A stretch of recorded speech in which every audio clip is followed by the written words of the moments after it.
오늘 우리에게 주는 하나님 말씀은 신약에 있는 말씀 데살로니가전서 5장 18절로 22절까지 보겠습니다. 데살로니가전서 5장 18절로 22절의 말씀. 범사에 감사하라. 이것이 그리스도 예수 안에서 너희를 향하신 하나님의 뜻이니라. 성령을 소멸하지 말며 예언을 멸시하지 말고 범죄하려 좋은 것을 취하고 악은 어떤 모양이라도 버리라. 아멘. 할렐루야. 할렐루야. 코로나 사태가 벌써 2년 가까이 계속되고 있습니다. 이 코로나 사태 때문에 이 나라적으로, 사회적으로, 경제적으로 상당한 어려움을 겪고 있습니다. 특히 사회적 거리 두기와 이 집합금지 이 실행 때문에 저 골목 상권들, 자영업자라든지 소상공인들이 굉장히 어려움을 많이 겪고 있고 줄줄이 아주 이렇게 문을 닫는 가게들이 상당히 많이 있다는 그런 이야기를 듣고 있습니다. 근데 그 가운데 우리 교회들도 상당한 많은 피해를 봤어요. 작년도에 보니까 교인들의 숫자가 우리 교단만, 우리 통합직교단만 11만 7천 명의 교인들이 떨어져 나갔어요. 이 코로나가 많은 성도들의 신앙을 다 병들어 버리고 하나님을 등지게 하는 끔찍한 일이 벌어지고 말았습니다. 교회 학교 아이들이 60% 아이들이 예배를 못 드리다 보니까 자연스럽게 예배가 되지를 않아요. 참 이게 심각한 문제가 계속적으로 일어나고 있는데 가장 위험스러운 것이 뭐냐? 성도들의 신앙이 시들어 버렸어요. 여기는 꽃이 며칠 지나면 이렇게 시드는 것처럼 교인들의 신앙이 다 시들어 버리고 열정이 식어져 버렸어요.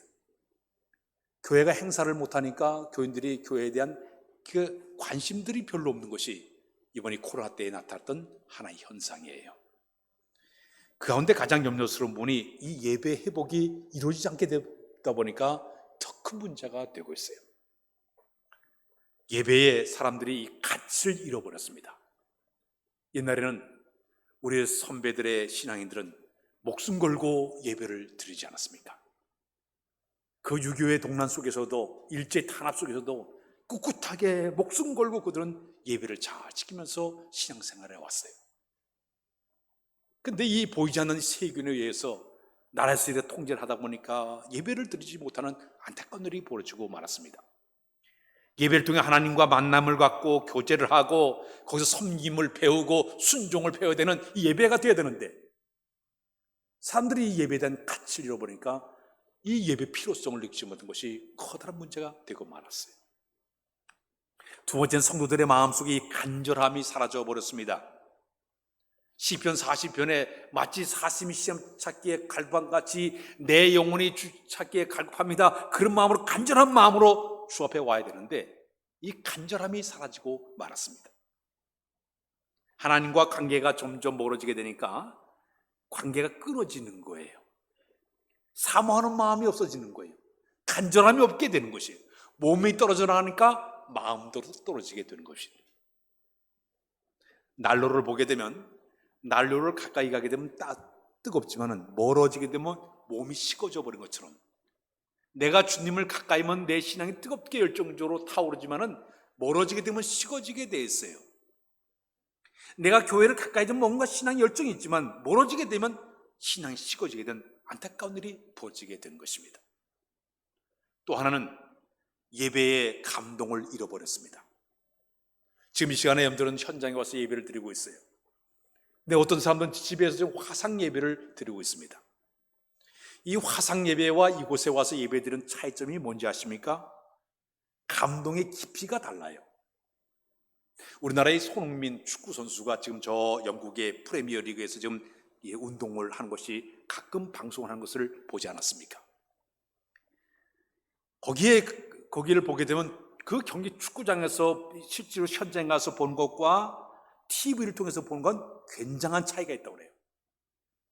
현장에 가서 이렇게 응원하면서 딱 보게 되면은 관중들이 막 환호를 지르고 응원을 하고 박수를 치고 막 지축을 흔들 정도로 우르르 하게 되면 이 마음이 두근두근 될 정도로 더 흥분이 된다고 그래요. 선수들의 땀 냄새를 실제로 이렇게 맡으면서 거친 헉헉대는 숨소리를 들으면서 그 경기를 보게 되면 더 감동이 2배나 더 크게 감동이 이렇게 오게 된다고 합니다. 마치 자기가 이 운동장에 뛰는 것도 혼연일체를 갖는 그런 마음을 갖는다고 그래요. 그러나 TV를 보게 되면 그런 감동을 전혀 느끼지를 못해요. 음악회 할 때 그 오케스트라가 쫙 연주할 때 그 자리에 가서 현장에 있으면 감동이 막 저절로 막 감동이 오지 않습니까? TV를 보면 그 감동이 없어요. 예배도 현장감이 있습니다. 여러분들이 이곳에 와서 예배 드릴 때 성도들이 함께 모여서 찬양을 부를 때도 옆에 사람의 찬양하는 그 모습을 바라보면서 나도 저렇게 불러야지, 그 표정과 눈빛을 보면서 나도 불러야지, 이런 마음이 절로 생기게 되는 거예요. 이곳에 와서 예배 드릴 때마다 성도들의 마음이 한 마음으로 드릴 그 예배 속에서 자기도 모르는 가운데 더 많은 감동을 받게 되죠. 더욱이 이 안은 성령께서 운행하시면서 성도들의 마음을 감화감동하고 있는 줄로 믿습니다. 거룩하신 성령님의 역사를 내가 체험하기 때문에 이 예배가 살아있는 예배로 바뀌어지게 되는 것이에요. 저는 바라기를 우리 한국이 빨리 예배 회복의 역사가 나타나서 온 성도들이 영적으로 회복하는 역사가 있어야 될 줄로 믿습니다.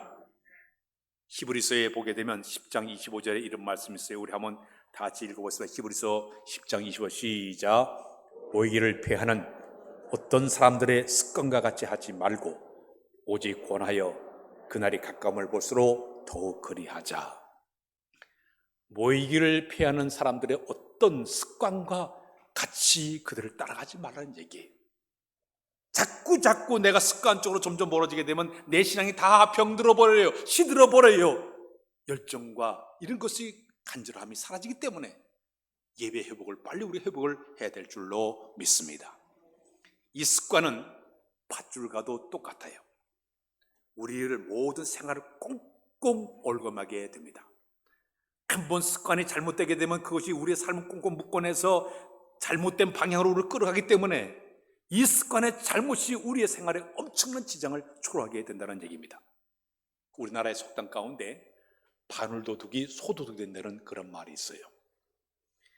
처음에 적은 것을 도둑질하다가 점점 시간이 흘러가게 되면 더 큰 그런 그 도둑놈으로 바뀌어지게 된다는 이야기죠. 아이들이 욕하는 아이들이 많이 있지 않습니까? 욕은 청소년 때에 초등학교 때 한 번 입에 욕이 배게 되면 오랫동안 그 욕이 바뀌어지질 않는다고 그래요. 전국에 14살, 19살 된 아이 1518명의 아이들을 모아서 조사를 해봤어요. 근데 하루에 내가 몇 번 욕을 하냐? 3번에서 9번까지 욕을 하는 아이가, 욕한 아이가 30%라고 그래요.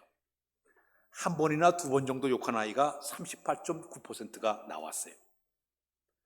그래서 하루에 한 번 이상 욕하는 학생들이, 청소년이 한 90% 아이들이 하루에 한 번, 2번 이렇게 욕을 그렇게 한다고 합니다.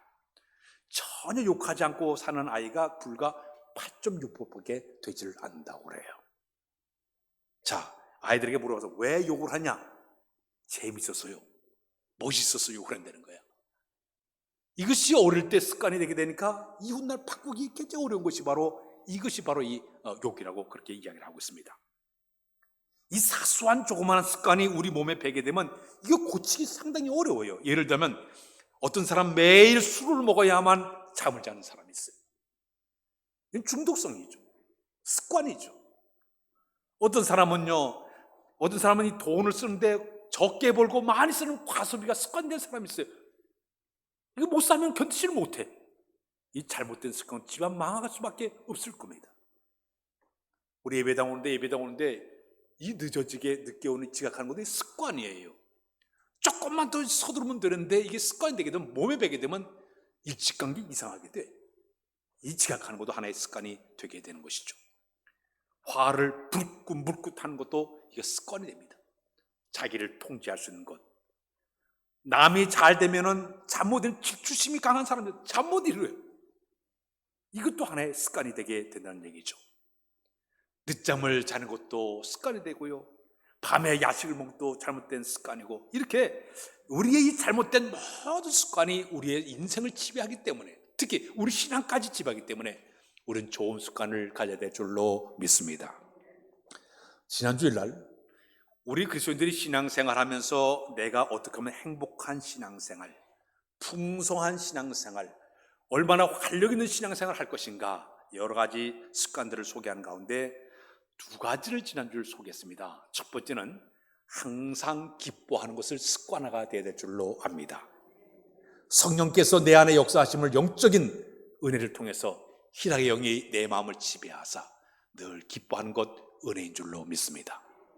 두 번째는 쉬지 말고 기도하는 것을 습관화하라고 그랬습니다. 기도는 영적인 호흡이기 때문에 호흡이 끊어지면 영이 죽어요. 영이 메말라요. 늘 기도의 삶을 통해서 영적으로 하나님과 영적으로 만나고 대화하고 교제하면 우리의 삶 속에 영적으로 풍성한 역사가 있게 될 줄로 믿습니다. 자, 근데 오늘 이 아침에는 우리가 또다시 우리가 신앙생활의 활력과 풍성함과 행복을 주는 세 번째 습관이 있습니다. 그것은 따라서 할까요? 범사에 감사하자. 여기 범사라는 얘기는 모든 일에 감사하는 것이 습관화가 되어야 된다는 얘기입니다. 미국의 신학자 가운데 나인 홀드 니버라는 분이 계신데 그분이 그런 얘기했습니다. 우리 그리스도인들은 세 가지의 덕목이 있어야 된다. 믿음과 사랑과 소망이 반드시 있어야 된다. 근데 그 가운데 꼭 가져야 될 덕목이 하나인데 감사하는 것을 가져야 된다. 성경을 보게 되면 우리 그리스도인의 감사하는 모습을 골로새서 3장 15절은 그런 말씀으로 얘기했습니다. 감사하는 자가, 우리 시작, 그리스도의 평강이 너희 마음을 주장하게 하라. 너희는 평강을 위하여 한 몸으로 부심을 받아나니 너희는 또한 감사하는 자가 되라. 오늘 보면 여기 오늘 5장 18절에 보게 되면 범사에 감사하라. 시작, 범사에 감사하라. 이것이 그래서 예수 안에서 너희를 향하신 하나님의 뜻이니라. 성경은 계속적으로 이렇게 감사하는 자가 되라고 얘기를 하고 있어요. 그런데 여기 범사라는 그 말이 엔판티라는 이 말은 어떤 형편에든지 모든 일에 무슨 일이 일어난다 할지라도 그럼에도 불구하고 감사할 수 있는 그런 마음을 품으라는 얘기예요. 심지어 고난과 역경과 아픔과 슬픔이 다가와도 그럼에도 불구하고 내 마음에 감사하는 것을 습관화 만들어라. 그런 얘기입니다. 의학 박사 가운데 존 헬리라는 분이 그런 얘기했습니다. 감사는 최고의 항암제이다. 우리가 암으로 투병하신 분들 그럼에도 불구하고 감사하는 것은 항암제로 만들어낼 수 있다고 얘기하고 있어요. 감사는 해독제, 우리 몸에 독을 갖다가 제거하는 그런 역할을 하고 있다. 이 감사는 방부제 역할을 해서 내 몸에 모든 썩어지는 모든 걸 방비하는 것이 바로 감사라고 얘기를 하고 있습니다. 미국에 있었던 일이에요. 어떤 그 집사님 한 분이 아주 성질 난폭한 남편하고 함께 살면서 너무너무 어려움을 당하게 되었습니다. 왜냐하면 남편이 술만 먹으면 집에 들어와서 욕을 하고 그리고 두들겨 패고 집안의 모든 기물 다 때려 부수고 이러면서 매일매일 그렇게 남편이 와가지고 행패를 부르는 거예요. 도저히 살 수 없어서 목사님을 찾아가서 상담하게 되었습니다. 목사님, 내가 다른 것은 다 참을 수 있지만 그러나 욕하는 것은 정말 내가 참기 힘듭니다. 입에 담지 못할 욕을 하면서 자존심이 상해서 도저히 미칠 지경입니다. 내가 그 사람하고 살기 싫습니다.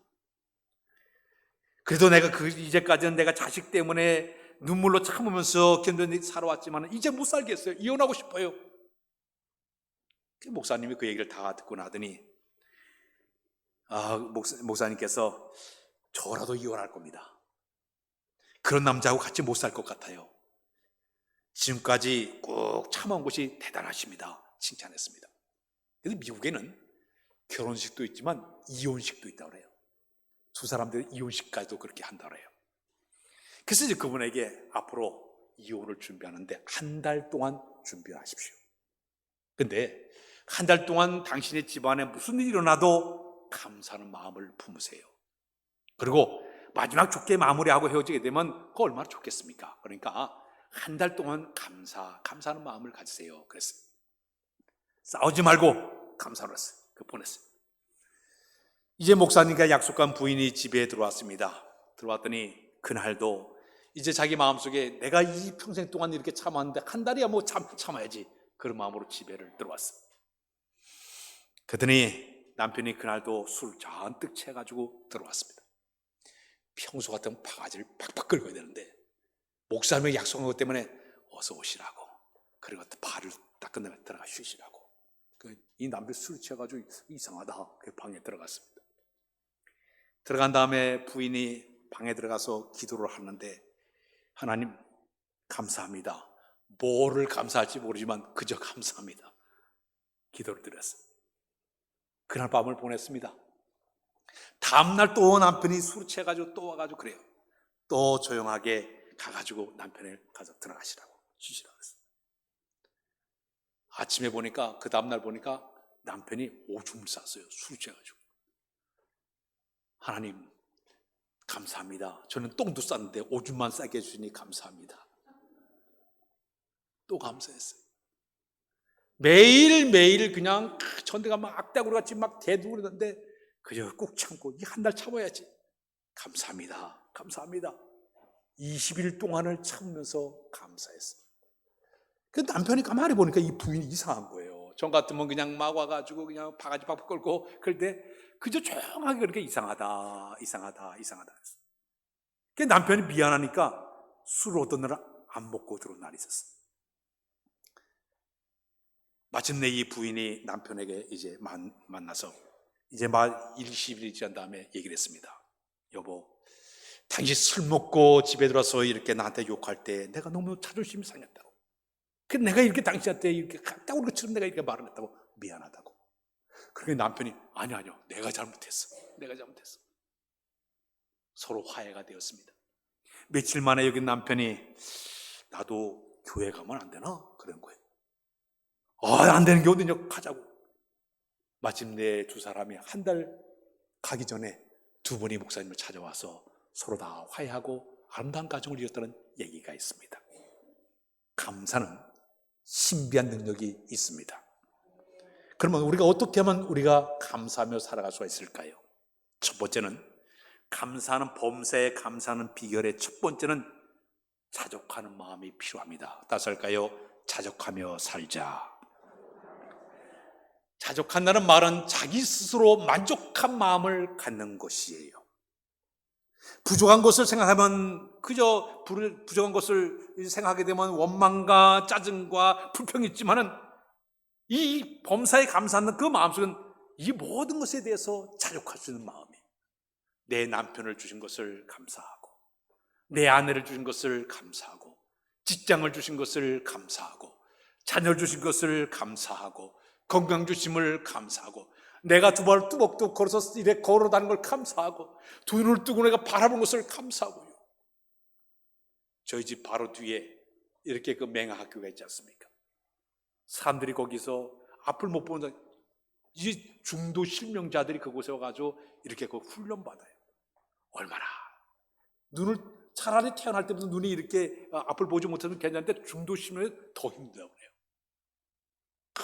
그 모습을 바라볼 때마다 안타까워요, 그들의 모습을 볼 때. 그러나 내가 두 눈에 뜨고 사는 거 은혜요, 감사인 줄로 믿습니다.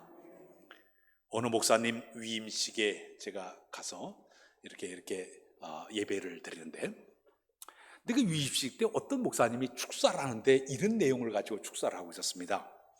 아주 인상적인 축사인데, 목사가 그 교회에 심호할 때 늘 마음에 분에 넘친다, 그런 생각을 하면서 목회하게 되면 반드시 성공한다. 은혜가 됐어요. 내가 교회를 섬길 때 나에게는 분에 넘친다, 그런 마음으로 목회하면 성공한다. 그 말에 굉장히 감동을 받았어요. 만일에 여러분들 오늘 지금 제 설교를 듣고 있는데 우리 목사님이 아주 개떡같이 설교를 해도 우리 목사님이 나에게 분이 넘친다, 그렇게 마음으로 설교되면 은혜가 될 줄로 믿습니다. 거룩한 콩깍지가 씌워져야 돼. 그래야 은혜가 흘러들어와요.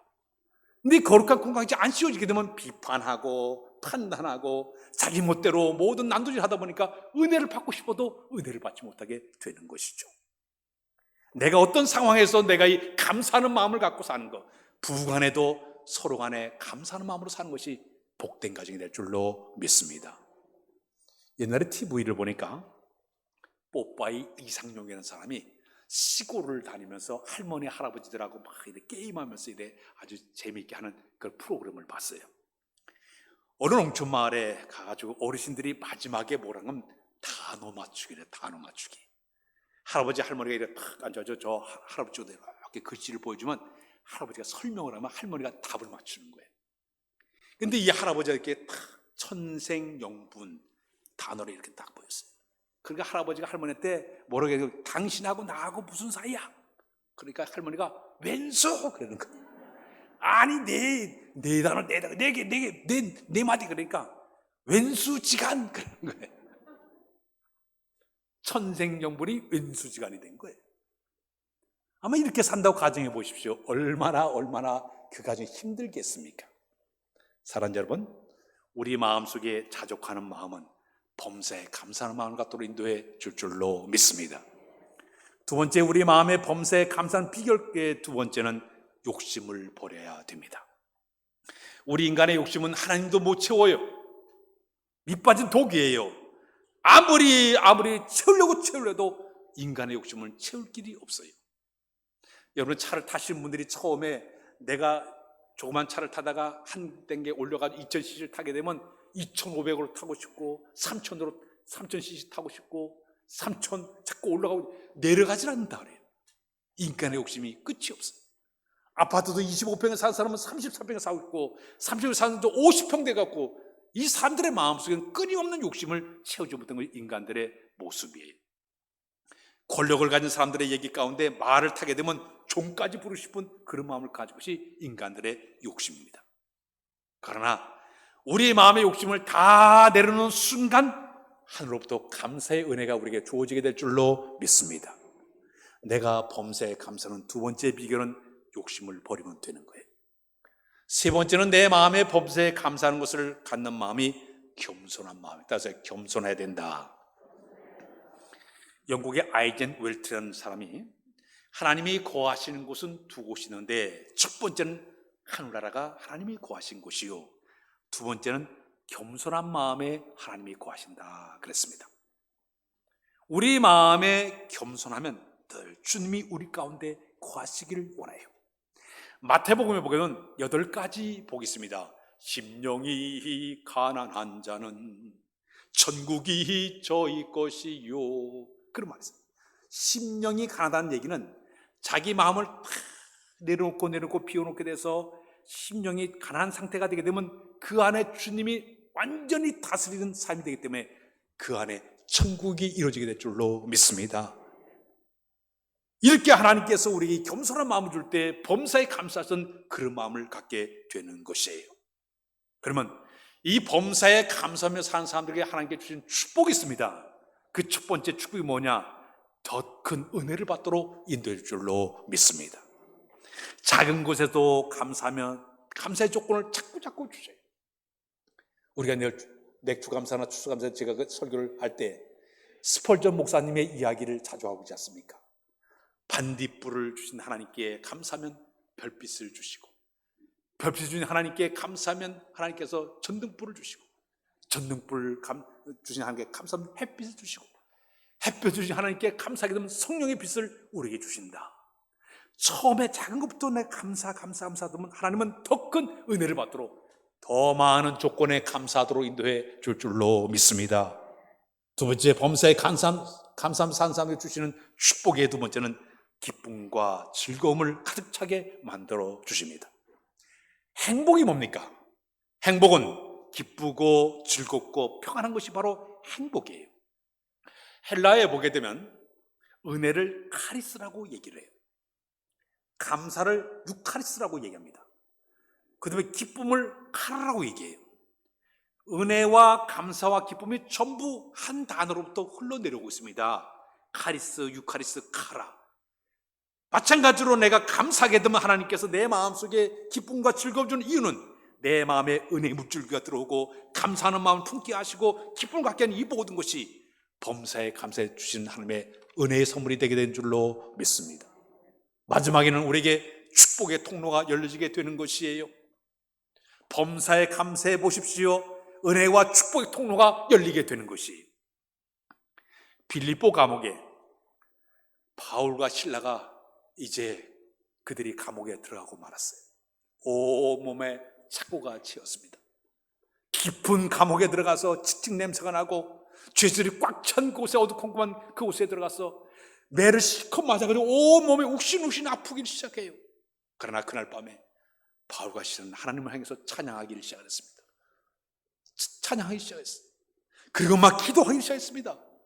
그러자 갑자기 놀라운 일이 벌어졌습니다. 자기를 묶었던 착고가 쭉 풀어졌습니다. 옥문이 확 열렸습니다. 죄수들이 우르르 쏟아나왔습니다. 그들의 찬양과 기도는 그 안에 하나님께서 이 옥고를 모두 옥문을 착고를 깨트려버리고 옥문을 열어뜨리고 나올 수 있게 만든 이 모든 역사, 그럼에도 불구하고 감사의 찬양이 있었기 때문에 이 기적 역사가 일어나게 된 줄로 믿습니다. 욥을 생각해 보십시오. 욥이 자기 재산을 다 날려버렸습니다. 건강을 잃어버렸습니다. 10명의 자녀를 다 잃어버렸습니다. 그럼에도 불구하고 하나님 향해서 모든 것을 주신 것도 하나님이시요 모든 것을 가지고 하나님 오니 나는 감사와 찬양을 드릴 뿐이라고 고백하지 않습니까? 그랬더니 그의 그 고백한 그 찬양을 받으신 우리 하나님께서 훗날 욥기 42장에 보면 처음보다 더 많은 복을 받도록 하나님께서 인도해 준 줄로 믿습니다. 여러분, 감사는 훈련이에요. 그냥 만드는 것이 훈련이에요. 될 수 있으면 작은부터 자꾸 훈련돼야 큰 것에 감사하지, 큰 것에 감사하려고 하는 사람 절대 안 됩니다. 자그마한 것도 감사 키워나가서 범사의 감사가 습관되는 여러분들이 되시기를 바랍니다. 마지막, 따라서 할게요. 성령을 소멸하지 말자. 이게 습관이 되어야 됩니다. 성령님은 지금 우리 가운데 들어와 계십니다. 믿습니까? 주의 거룩한 영이 우리 가운데 지금 거하시면서 우리 마음속에 하나님의 거룩한 영이 딱 자정하고 앉으신 다음에 우리의 모든 지정의를 그분이 지배하고 계십니다. 우리의 모든 생각도, 우리의 모든 계획도, 우리의 감정까지 세세하게 그 성령님 지금 다스리고 계셔요.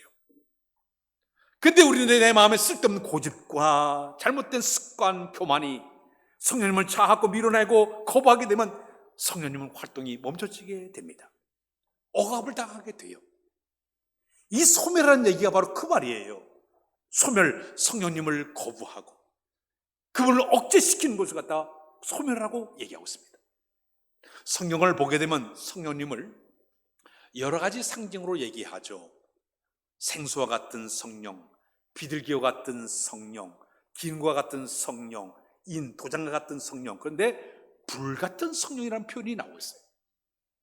아브라함이 하나님 앞에 제단을 쌓았을 때 하나님께 불을 내려가지고 그 모든 제물을 확 불살라지 않았습니까? 호렙산에 가시던 불 가운데서 확 타오르는 여호와를 모세가 만나 뵙고 사명을 듣지 않았습니까?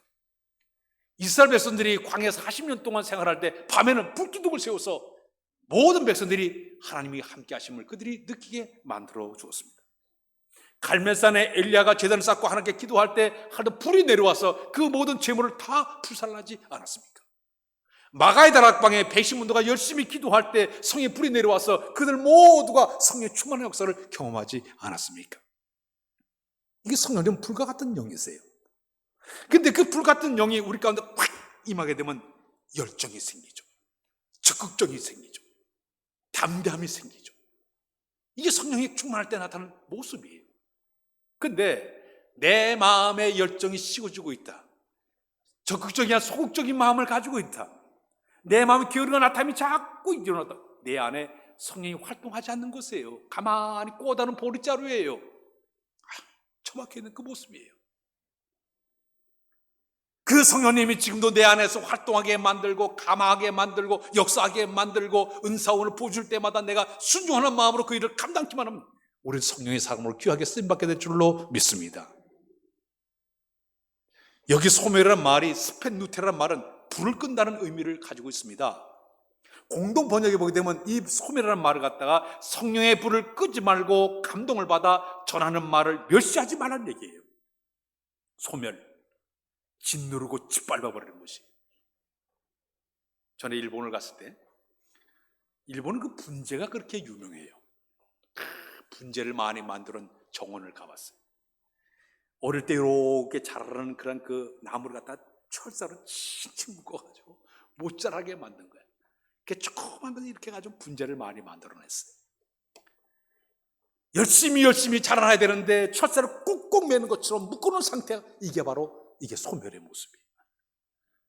성령님의 적극적인 활동을 갖다가 내가 그것을 갖다가 자꾸 환영하고 그분의 역사하심에 인도하셔서 살아가야 되는데 그냥 자기 인간의 경험을 앞세우고 얄팍한 지식을 앞세우고 생각을 앞세워서 그분의 활동을 갖다가 저지하고 무시하고 거부하게 되면요, 이것은 성령님께서 활동하지 못하기 때문에 이게 성령 소멸죄에 당하게 된다는 얘기입니다. 사랑하는 여러분, 자동차를 운전해 나갈 때, 자동차를 운전할 때 브레이크를 자꾸 밟아서 차가 울렁울렁하게 돼요. 교회도 마찬가지. 교회가, 하나님의 거룩한 교회가 앞으로 해서 계속 전진해야 되는데 잘못된 생각이, 잘못된 걸 자꾸 브레이크를 밟게 되면 교회가 피곤하고 멀미하게 돼요. 앞을 향해 전진하지 못하는 일이 벌어지게 되는 것이죠. 교회가 성장하는 비결, 개인의 신앙이 회복되는 비결은 내 안에 성령의 불이 타오르게 만들어낼 줄로 믿습니다. 뜨거운 열정, 헌신, 능력이 역사 나타날 때 우리에게 능력이 임하게 되고 그 능력 가지고 우리의 삶을 감당할 때마다 하나님은 아름다운 열매를 맺도록 인도해 줄 줄로 믿습니다. 18세기에 미국 전역에 성령의 불길이 타오르기를 시작했습니다.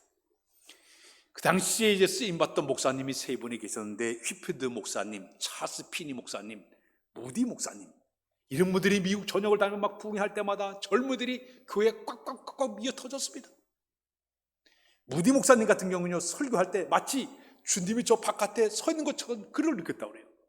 또 어떤 데 막 성령의 불이 타오르니까 이 무디 목사님이 제발 성령님이 가만히 계셔, 멈춰달라고 할 정도로 그렇게 뜨거운 성령의 불이 나타났다고 그래요. 그때 수많은 젊은이들이 막 불이 타오르게 되니까 내가 세계 선교하겠습니다, 복음 전하겠습니다, 야단법석했습니다.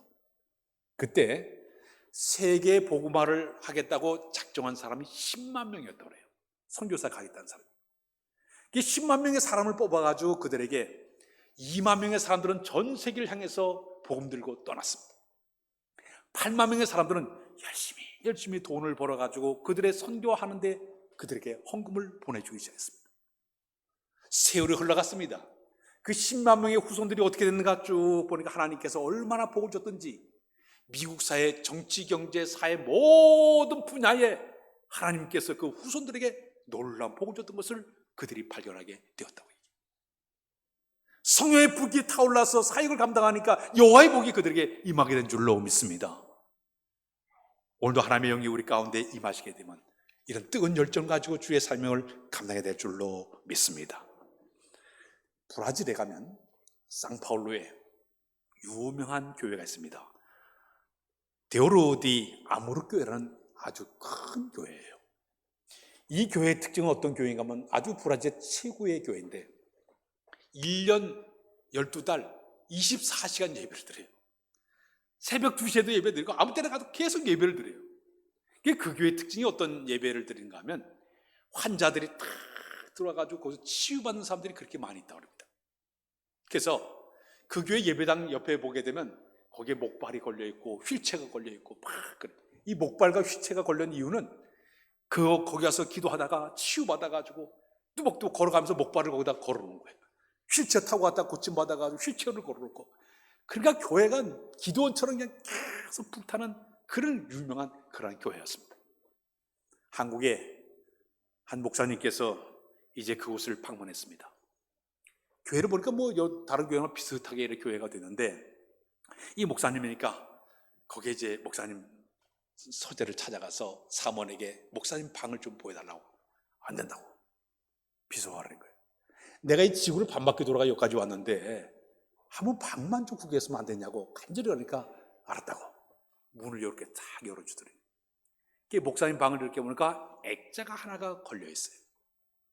액자가 걸렸는데 거기 3가지 말이 써 있습니다. 첫 번째 보니까 목사가 불이 써야 성도들이 불구경을 한다. 두 번째는 성도들이 불이 써야 믿지 않는 사람들이 불구경을 한다.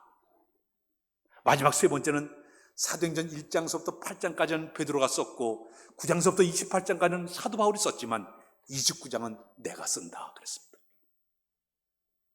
여러분, 내가 성령의 불이 타올라야 다른 사람들에게 성령님의 역사하심을 보여주는 사람이 되게 될 줄로 믿습니다.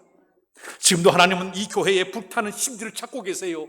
어떤 사람에게 내게 성령의 불을 붙여서 그를 타오르게 만들 것인가 주님이 찾고 계세요. 여러분들이 주인공이 되시기를 바랍니다. 우리 가운데 성령의 불이 꺼지게 함께 만들기 위해서는 세 가지만 있어도 성령의 불이 꺼지지를 않습니다. 첫 번째는 회개의 삶을 살려고 노력하십시오. 성령님은 거룩한 영이시기 때문에 내가 지저분하면 그분이 내 안에 들어올 수가 없어요.